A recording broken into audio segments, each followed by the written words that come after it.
My name is Dana Freeman. I'm 34 years old, and on Christmas night, my father shoved my 9-year-old daughter out of her chair in front of our entire family. "That seat belongs to my real granddaughter," he said. "Get out."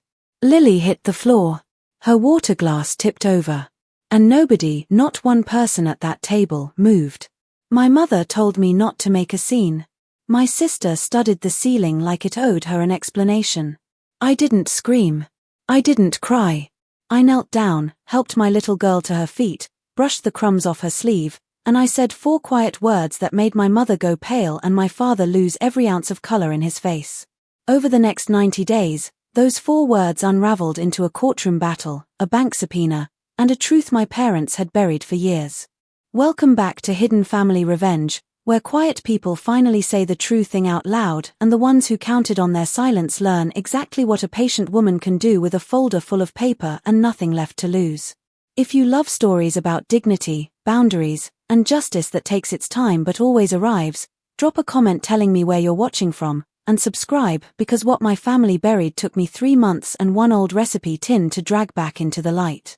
Let me take you back to that dinner, because I've replayed it more times than I'd like to admit. The house smelled like glazed ham and cinnamon.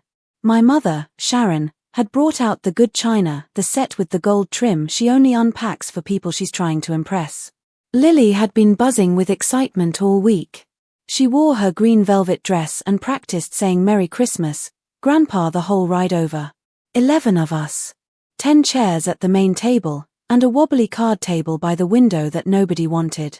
Lily slid into the open seat beside me, the way any child would. Then my father, Roy, crossed the room and yanked the chair out from under her. She hit the floor hard. Her water glass tipped and soaked the tablecloth and the hem of her dress. "That seat belongs to my real granddaughter," he said. He didn't even sound angry. That's the part that has stayed lodged in my chest ever since. He said it the way you'd shoo a dog off the couch. Across the table, my sister Meredith found something fascinating on the ceiling. Her daughter Sophie stared hard at her plate. And my mother, bless her for the performance of a lifetime, said, "Dana, don't make a scene. It's Christmas." I knelt and lifted my daughter up. Her chin trembled, but she didn't cry, because she is braver than every adult in that room combined. My mother reached for the gravy boat like nothing at all had happened, then leaned toward me and murmured, just for me to hear, "Blood is blood, Dana. And you're not." I stood. I picked up my purse, and I set a single folded envelope down on the tablecloth. "Before we go," I said, "I found Grandma's will." You could have heard a pin drop on carpet. My mother's hand froze above the gravy. My father's jaw went slack. For 1 long second, nobody in that room was breathing. I didn't stay to watch it land. I took Lily's hand, walked her to the coat closet, and got us out the door before the shaking in my knees reached my voice.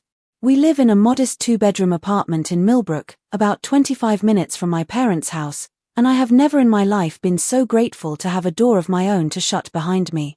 In the car, Lily stayed quiet a long time. Then she asked the question I'd been dreading. "Mommy, why does Grandpa hate me?" I could have softened it. I've told her small, protective lies before, the kind every mother tells. But she deserved more than a fairy tale. "He doesn't hate you, baby," I said. "He's scared of something. And scared people can be cruel. What's he scared of?" I told her the truth. I didn't fully know yet. But I promised her one thing, and I meant every syllable of it. Nobody is ever pulling you out of a chair again. Not while I'm breathing. Here's what I didn't tell her. The envelope on that table wasn't Grandma's will. It was a blurry photocopy of an old bank statement, folded to look official. I bluffed. I wanted to see their faces, and their faces told me everything I needed to know. I keep other people's books for a living. That night, for the first time, I decided to open my own family's. I should explain what it means to grow up as the one who doesn't quite belong. I was the younger daughter, 4 years behind Meredith, and somewhere in my childhood a story took root that I never looked like the Freemans. Too dark-haired. Too quiet. My mother would laugh it off at parties in a way that wasn't really laughing anything off. "Oh, Dana came from somewhere else entirely," she'd say, and the room would chuckle, and I'd stand there feeling like luggage left at the wrong gate. Meredith got dance lessons and a new car at 16. I got hand-me-downs and the quiet understanding that wanting more was rude. I don't say this for sympathy, I say it because it's the soil everything else grew out of. The one person who never made me feel like a guest in my own life was my grandmother, Ruth, my father's mother. She taught me to balance a checkbook at 9 and to bake her lemon bars at 11. She'd cup my face in both hands and say, "You've got my mother's eyes, sweet girl. Don't let anyone tell you different." She passed 14 months ago, at 88, peacefully in her sleep, in the house on Cedar Lane she'd lived in for 50 years. At her funeral I couldn't stop crying. My mother told me to pull myself together. But here's the detail I keep circling back to. A few weeks before she died, Grandma Ruth gripped my hand from her recliner and said something I filed away simply as comfort at the time. "You and Lily are taken care of. Hear me? It's handled." I thought she meant heaven. I was wrong. Money had been tight that year, and I won't pretend otherwise. My bookkeeping business kept the lights on, barely. 11 regular clients, mostly small shops downtown, payroll, taxes, year-end reconciliations, all done from a desk crammed into the corner of my bedroom. Our rent had just jumped $90 a month. Lily needed braces, and the orthodontist wanted $2,000 up front. I'd started doing the arithmetic you do when there isn't enough, quietly deciding which good thing your child loses first. Her art class was on the chopping block. She loved that class. She'd once drawn Grandma Ruth from memory, the reading glasses, the apron, and it was so good it made my throat ache. Meanwhile my parents took cruises. Meredith redid her kitchen that spring, granite counters, the whole production, and posted about it like the rest of us needed the update. I remember standing in my own kitchen, the one with the drawer that never quite closes, thinking about something Grandma Ruth used to say. She'd promised, more than once, that the Cedar Lane house would go to whichever grandchild needed a roof the most. I never let myself hope that meant me. Hope, I'd decided, was a luxury like granite.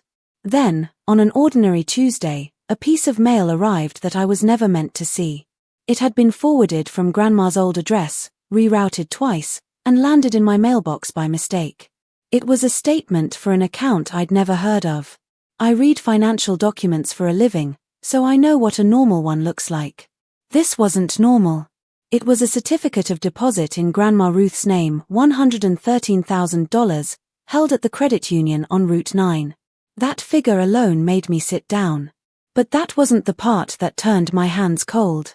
The CD had been closed and cashed out, and the closure date was 3 months after my grandmother died. Dead people don't close accounts.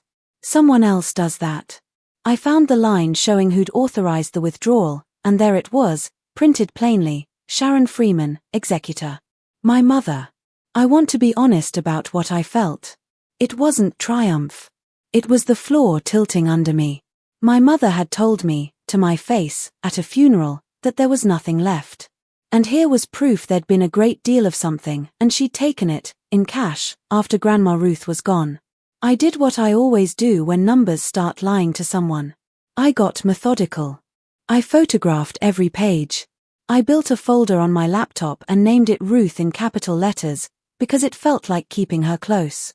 Then I sat in the dark of my apartment and made myself breathe. I didn't know yet what I was opening. I only knew the numbers were saying something my whole family had spent years trying to keep me from hearing. Numbers don't cry at funerals. Numbers don't lie. My first instinct was to drive straight to my mother's house and slap that statement on her table. I'm glad I didn't. I've watched clients blow up their own cases by tipping their hand too early, and I knew that if I confronted her outright, the paperwork would simply vanish. So I did the harder thing. I went slow. I made a list, the kind I'd make for a messy client, separating everything I actually knew from everything I merely suspected. I knew a CD had been closed after death. I knew my mother's signature authorized it. I did not know what my grandmother's will actually said, because I'd never been shown it, and every time I'd asked, I'd been waved off.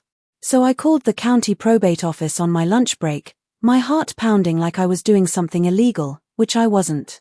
I asked if a will for Ruth Freeman had been filed. A pause. Some typing. Yes, The clerk said, filed and submitted by the executor, Sharon Freeman. I asked what it said. She read me the summary. The estate divided between the decedent's 2 children, Roy and Meredith Freeman. My stomach dropped. Not Roy's descendants. Not the grandchildren. Not a word about Cedar Lane going to whoever needed it most. Just Roy and Meredith, clean and simple, exactly the version that cut me and my daughter out entirely. But that wasn't the will my grandmother had described to me for years. Somewhere between what Ruth actually wanted and what got filed with the county, a different document had appeared. And if this filed version was the fake, then somewhere out there was the real one. I just had to find it before anyone else did. I couldn't do the legal side alone, and for once, I let myself admit it. Asking for help has never come naturally to me. I'm the woman who fixes her own sink, files her own taxes, and tells everyone she's fine. But this was bigger than a leaky pipe. I found an estate attorney named Susan Okafor, whose office sat above a bakery 2 towns over, and I laid my folder across her desk. She listened without interrupting, and she didn't promise me the moon. Here's the honest picture, she said. If the filed will is valid, your standing to challenge it is weak. Grandchildren usually don't inherit directly while the children are still living. My heart sank. Then she tapped the CD statement. This, though a certificate of deposit closed after the date of death, cashed by the executor, that's not an inheritance question. That's a fiduciary question. That's possible misconduct. She laid out the tools available to us: request a formal accounting from the executor, subpoena the bank records, demand every document that touched the estate. Then she asked the question that changed everything. Did your grandmother ever mention which attorney drafted her will? I closed my eyes and reached back through years of Sunday dinners. A name surfaced, dusty but intact. Howerin, I said. There was a Mr. Howerin, downtown on Main Street. Grandma liked him. Said he had honest eyes. Susan smiled for the first time. Then let's find out what Mr. Howerin drafted. I drove home that night lighter than I'd felt in months. But when I looked him up, Howerin had retired years earlier. His practice had folded, his files boxed and shipped to storage. One name. One warehouse. One thin thread to pull. I decided it was enough. My mother must have felt the ground shifting, because she called me 2 days later. I let it ring twice, then answered with my recorder app running. Susan had told me to document everything, and I take instruction well. Sweetheart, she opened. Syrup sweet. I've been so worried. Christmas got out of hand. Your father feels terrible. I doubted every word but said nothing. Silence unsettles manipulators, and hers curdled fast. I heard you've been calling the county, digging around. Do you know how that makes me look? There it was. Not worry. Reputation. You always have to be the difficult one, she went on, voice hardening. Ever since you were little. Just like whoever your father really was. I went very still. There it was again, the old poison, the thing they'd whispered my whole life without ever saying it plainly. That I wasn't really Roy's. That I'd come from some affair, some stranger, some shameful footnote. For years it had lived in the space between jokes. Now she'd said it outright, on a recorded line, without realizing what she'd just handed me. Mom, I said, calm as still water. Is there something you'd like to tell me about my father? She backpedaled instantly. Don't twist my words. You know exactly what I mean. Then she pivoted to her favorite play. After everything I've done for you, you'd tear this family apart over money. You should be ashamed. I hung up and looked at Lily, at the kitchen table, drawing Grandma Ruth again, tongue poked out in concentration. My mother had spent decades building a story about where I came from. It was finally time to test it against the truth. The phone tree lit up after that. My Aunt Carol called to say I was breaking my mother's heart in her golden years. A cousin messaged that I was being greedy and ungrateful. It's a particular kind of pressure, the way a family closes ranks around whoever has the most to hide. They don't argue the facts. They argue your character. They make you the villain for noticing. The old me might have folded and apologized for taking up space. But I had a daughter watching how her mother handled being pushed, and I was done teaching her to shrink. So I didn't argue in the group chat. I saved every message, screenshot after screenshot, into the folder marked Ruth. Then Meredith texted me directly, and my sister has never been quite as clever as she thinks. Just drop it, Dana. Nobody believes you anyway. I didn't answer. So she kept digging her own hole. That money was supposed to fix my house. You have no idea the position you're putting Mom in. There it was, in writing, from the woman who supposedly inherited nothing. There was money. Meredith knew about it. And it had a destination, her kitchen renovation. I read it twice, then set the phone down and actually laughed, which startled Lily. You okay, Mommy? She asked. Better than okay, baby, I said. My sister had just confirmed the money existed. Now I only had to prove whose it really was, and trace every dollar of where it had gone. Finding Howerin's old files took its own small odyssey. His practice had been absorbed by a younger firm, and Susan filed a formal records request on my behalf.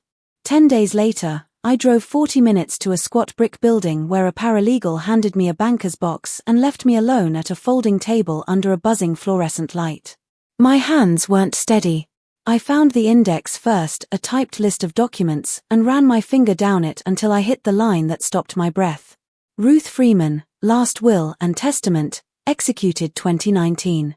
My grandmother had made a will 3 years before she died, when she was sharp as a tack, running her own garden, and still beating me at cards. Not the version filed with the county. A different one. I flipped to the matching folder, pulse loud in my ears. The tab was there. The folder was there. Inside, nothing. An empty sleeve where a document should have been. I actually said no out loud to an empty room. I asked the paralegal if files sometimes got separated. She checked her notes and frowned. Sometimes clients take the original home. It says here Mrs. Freeman wanted to keep hers herself. Said she'd store it somewhere safe. Somewhere safe. I sat under that ugly light and felt something loosen in my chest, because I knew Grandma Ruth. I knew her house. I knew exactly the kind of place she'd call safe, and I knew nobody in my family would ever think to look there. She'd given me a key to the Cedar Lane house years ago, just in case, and nobody had ever asked for it back. The house sat in legal limbo now, part of the disputed estate, empty while lawyers circled. I let myself in on a grey Saturday while Lily was at a friend's house. The air smelled of dust and old lavender, and grief hit me sideways in the front hall. Everything sat exactly where she'd left it, her reading glasses on the side table, the Afghan folded over the recliner.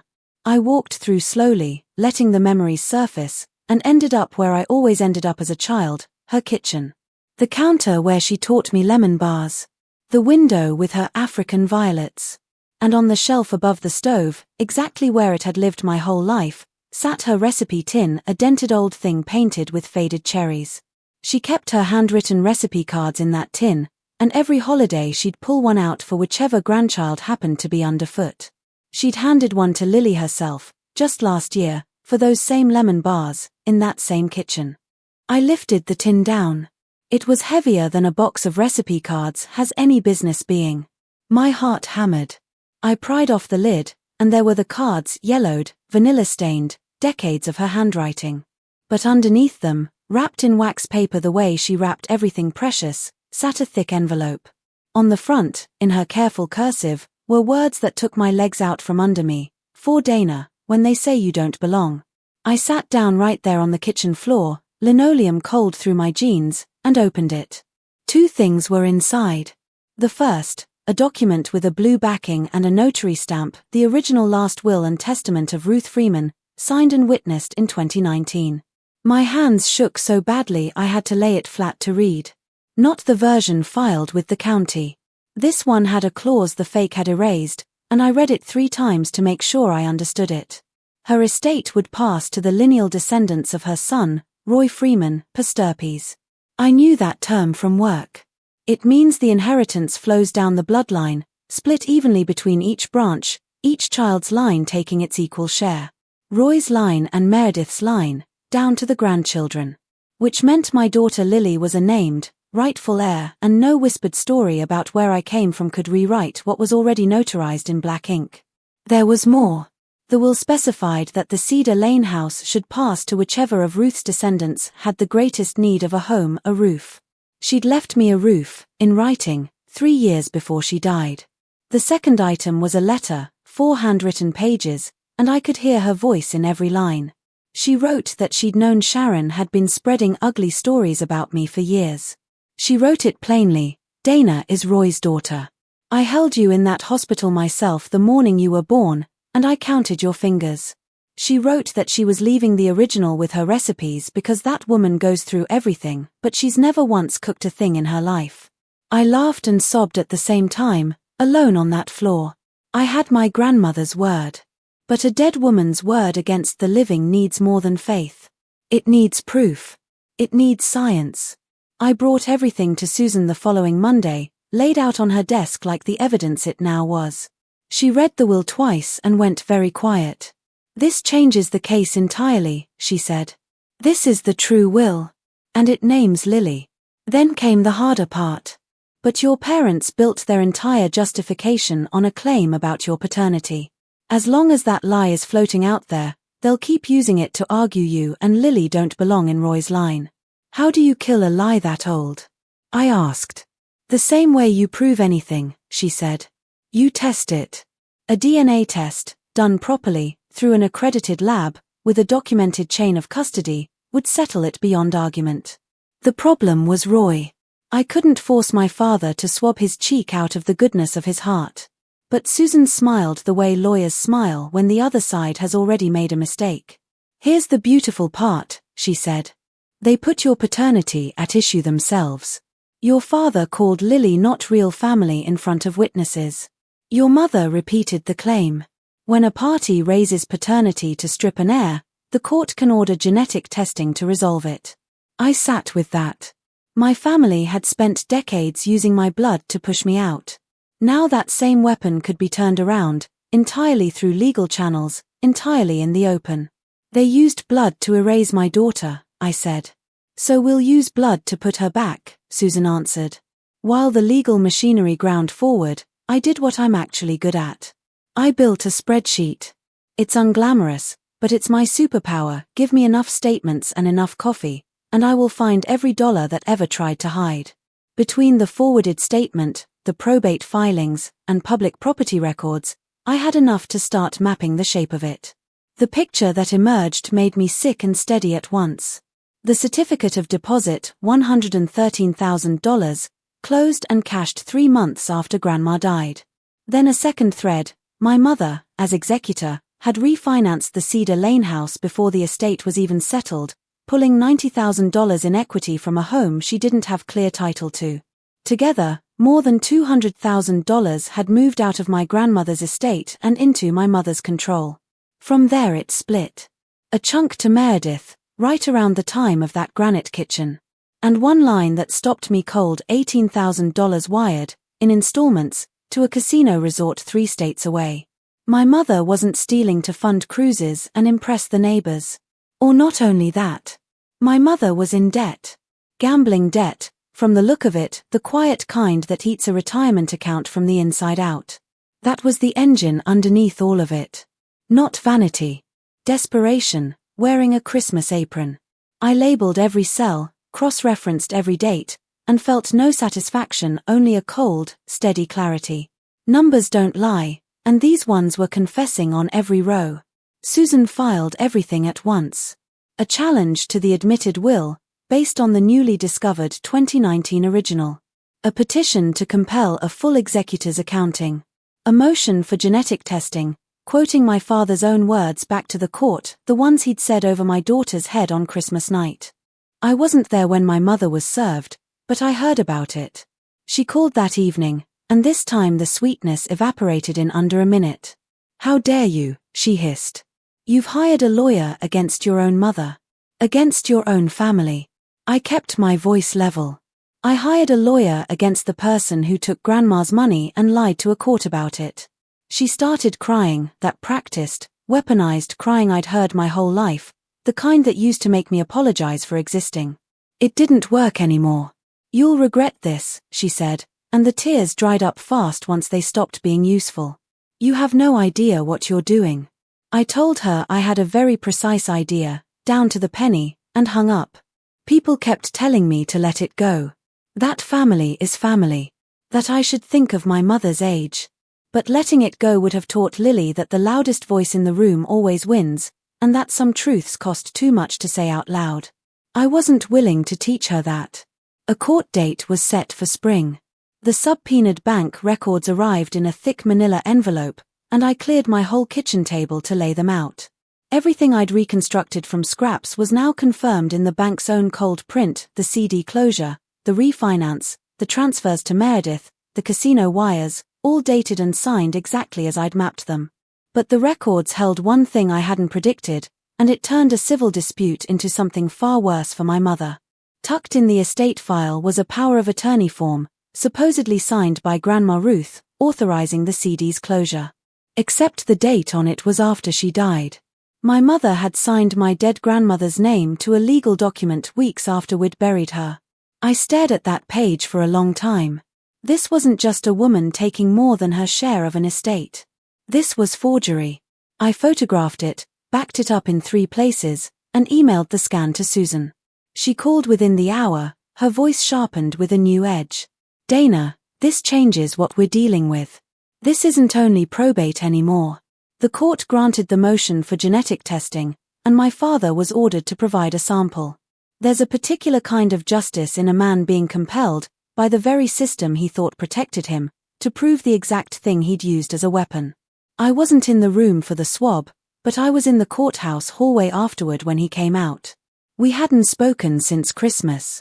He looked older than I remembered, smaller, his good coat hanging loose. For a moment I thought he'd walk past without a word. Instead he stopped, and something almost human crossed his face. "You don't understand the hole your mother's in," he said quietly. "The debt. You have no idea." For one honest second, I saw a tired old man who'd spent 40 years covering for a woman he was afraid of, and I felt something dangerously close to pity. Then he ruined it. His jaw set, and the softness slammed shut like a screen door. "But you're still tearing this family apart," he said. "Over money. Ruth would be ashamed of you." I let that sit. I thought of her letter, folded in my bag, saying the exact opposite in her own hand. "Grandma left me a letter, Dad," I said. "You should read what she'd actually be ashamed of." His face went slack, the same slackness from the Christmas table. And this time I understood what it was. Not anger. Fear. Fear of the results, of a truth he'd helped bury finally clawing its way to the surface.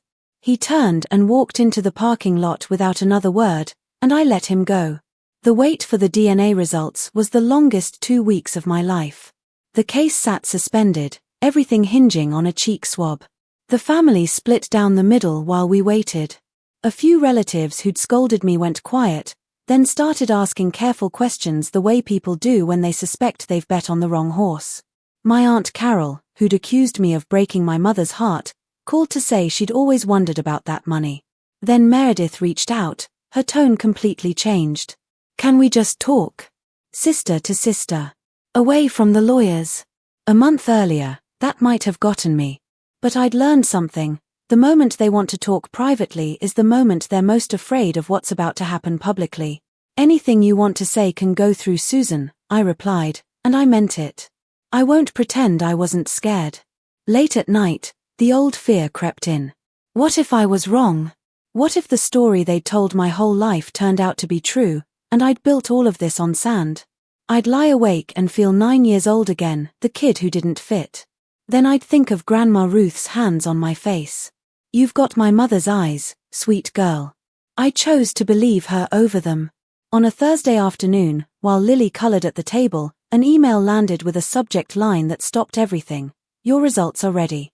I didn't open it right away. I made Lily a snack first, apple slices and peanut butter, because my hands needed something ordinary to do. Then I took my laptop into the bedroom, closed the door, and clicked. Past the technical language and probability indices, my eyes went straight to the bolded conclusion at the bottom. Probability of paternity, 99.99%. Roy Freeman was my father. Not probably. Not likely. As close to certain as a human being gets. Every party where my mother said I came from somewhere else. Every whispered joke. Every time I'd stood at the edge of my own family wondering if I was the reason I didn't fit. All of it a lie, convenient, cruel, and profitable, invented to justify writing my daughter and me out of a will and pocketing what my grandmother had meant for us. I let a few tears fall, but they weren't sad ones. They were the tears you cry when a weight you've carried since childhood finally gets set down. I dried my face, walked back to the kitchen, and helped my daughter with her homework. Some victories you don't shout. You just breathe them. 2 days later, a settlement offer arrived, wrapped in a bow that couldn't quite hide the trap underneath. My mother's attorney reached out to Susan with terms, a modest sum, well below what the estate actually owed, in exchange for dropping the challenge and signing a non-disclosure agreement. Take a little money. Agree to never tell anyone what she'd done. The family closed ranks around it immediately. My aunt called it the mature choice. A cousin told me to take it and let your mother keep her dignity. Part of me was tempted. I'm not made of stone, and I'm not wealthy. That number would have covered Lily's braces and a year of rent and a cushion I hadn't had in years. For about an hour, I let myself imagine it. Then I imagined explaining it to Lily someday, that the truth had a price, and I'd sold it, and the people who pushed her off a chair had bought their way out with pocket change and a signature. No, I told Susan. We go to the hearing. I was hoping you'd say that, she said. My mother had put a dollar figure on my silence. She'd made the same error I catch in other people's books every day. She'd valued the wrong thing. We built the case the way I balance a ledger line by line, until everything reconciled. The original 2019 will, notarized, naming Lily's line. Grandma Ruth's 4-page letter in her own hand. The DNA results at 99.99%. The subpoenaed bank records, the CD, the refinance, the transfers, the casino wires. And the forged power of attorney, my grandmother's signature dated after her own funeral. Susan's only advice: don't perform. You don't need to. The paper does the shouting. The courtroom was smaller than I expected, pale wood, quiet, the kind of room where things get decided without any drama at all, which is its own kind of drama. I'd arranged for Lily to stay with a friend that day. Whatever happened, my daughter wasn't going to sit and listen to her family argue over whether she counted. My father came in stiff and grey, avoiding my eyes. Meredith sat behind them, arms crossed. My mother swept in like the wronged party at her own tribunal, dabbing at dry eyes with a tissue she'd clearly prepared in the car. My mother testified first, and she was good. Years of playing the victim had made her fluent in it. She told the judge Grandma Ruth had always wanted everything to go to Roy and Meredith. She said she'd acted only as a faithful executor. When Susan rose to cross-examine, she did it gently, which somehow made it worse. Mrs. Freeman, are you familiar with a certificate of deposit in the amount of $113,000? A pause. I don't recall the exact accounts. Susan slid the exhibit forward. This one was closed and cashed 3 months after the decedent's death. The authorizing signature is yours, as executor. Do you recall it now? That was estate business. It was handled properly. And the $90,000 in equity you pulled from the Cedar Lane house before the estate was settled? Also estate business? My mother's voice climbed. That house was ours. It was always going to be ours. There it was, the truth leaking through the performance. Not Grandma's wishes. Ours. And the $18,000 wired to a casino resort in another state? Whose business was that? The courtroom went very still. I don't have to explain my personal finances, my mother snapped, forgetting for a moment that she was the executor of someone else's money. Then Susan turned to the will itself.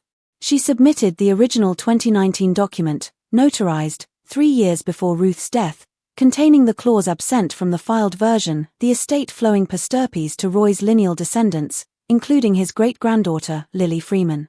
My father surged half out of his chair. She didn't know what she was signing. She was an old woman. The judge looked at him over her glasses, unimpressed. Mr. Freeman, the document is notarized, with 2 witnesses attesting to her competence. Sit down, please. He Saturday. But he'd already done the damage. He'd just called his own mother senile, in open court, to keep her money. My mother grabbed his sleeve, hissing at him to be quiet. Two thieves, finally cornered, turning on each other in front of witnesses. I felt no triumph. Just the strange, level calm of a column of numbers finally adding up. Susan laid the final exhibit before the court, the DNA report. Probability of paternity, 99.99%. The claim used to disinherit Lily and me was false. The room went so quiet I could hear the clock. Miss Freeman, the judge said, turning to me. Is there anything you'd like to add? I stood. I'd waited my whole life for a room to actually turn and look at me, and now that it had, I didn't need to fill it with noise. I looked at my mother, who'd told me at a Christmas table that blood is blood, and I wasn't. I looked at my father, who'd pulled a chair out from under a 9-year-old. I found Grandma's will, I said the same 4 words, now true and proven and impossible to take back. Then, softer, just loud enough for the record, and Grandma found the truth first. My mother broke. Not the practiced tears this time, real ones, ugly and furious. You've destroyed me. You've destroyed this whole family, after everything I gave you. The judge tapped her gavel once. That's enough, Mrs. Freeman. We'll recess while I review these exhibits. When the judge returned, she didn't waste words. She found the filed will invalid and recognized the 2019 original as Ruth Freeman's true last testament.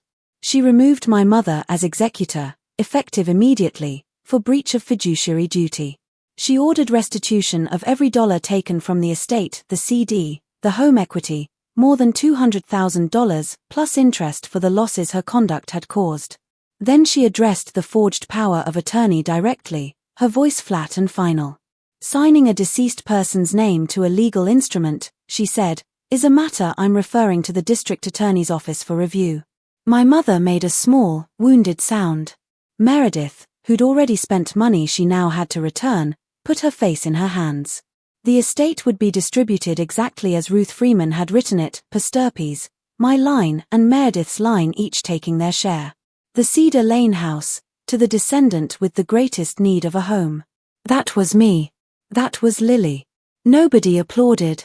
I didn't want them to. There's no applause for the moment a lie finally collapses under its own weight, just quiet, and the truth standing where the lie used to be. My mother caught me in the hallway outside, because of course she did. The fury had already burned off, replaced by the soft, pleading voice she keeps for when every other tool has failed. Dana, sweetheart, please. We're still family. You can't just cut us off. I'm your mother. I stopped and looked at her, and felt no urge to scream, no need for her to finally understand me. That need was gone, left behind somewhere in that courtroom. You told me blood is blood, I said quietly, and that I wasn't. You said it at a Christmas table, in front of my daughter. She started to say she hadn't meant it. I didn't let her finish. Here's what you taught me, Mom. Blood is blood. And it was never enough, not the way you did it. I gently pulled my arm free. You can talk to my lawyer. That's the only number you have now. I walked out of that courthouse into a bright, cold afternoon, and I didn't look back to see if she was watching. For the first time in 34 years, I wasn't waiting for a seat at their table. I was going home to build one of my own. By late spring, it was done.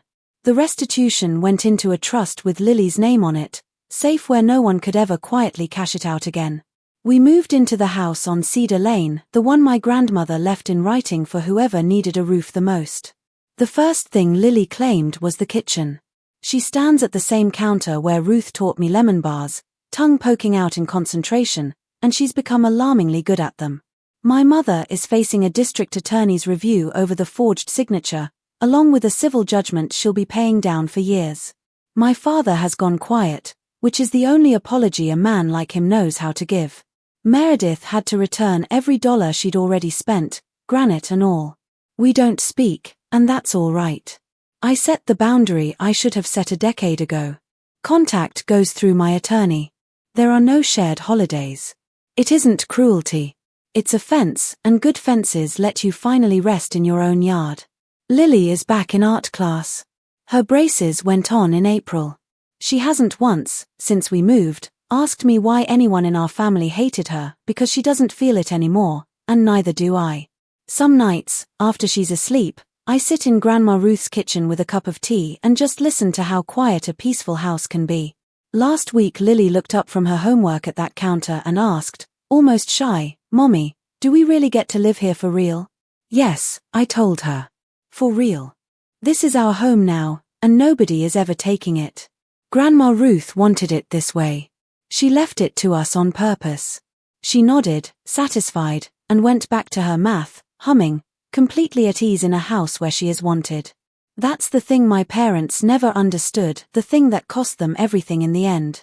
They thought family was a locked door you could shove people away from. My grandmother knew better.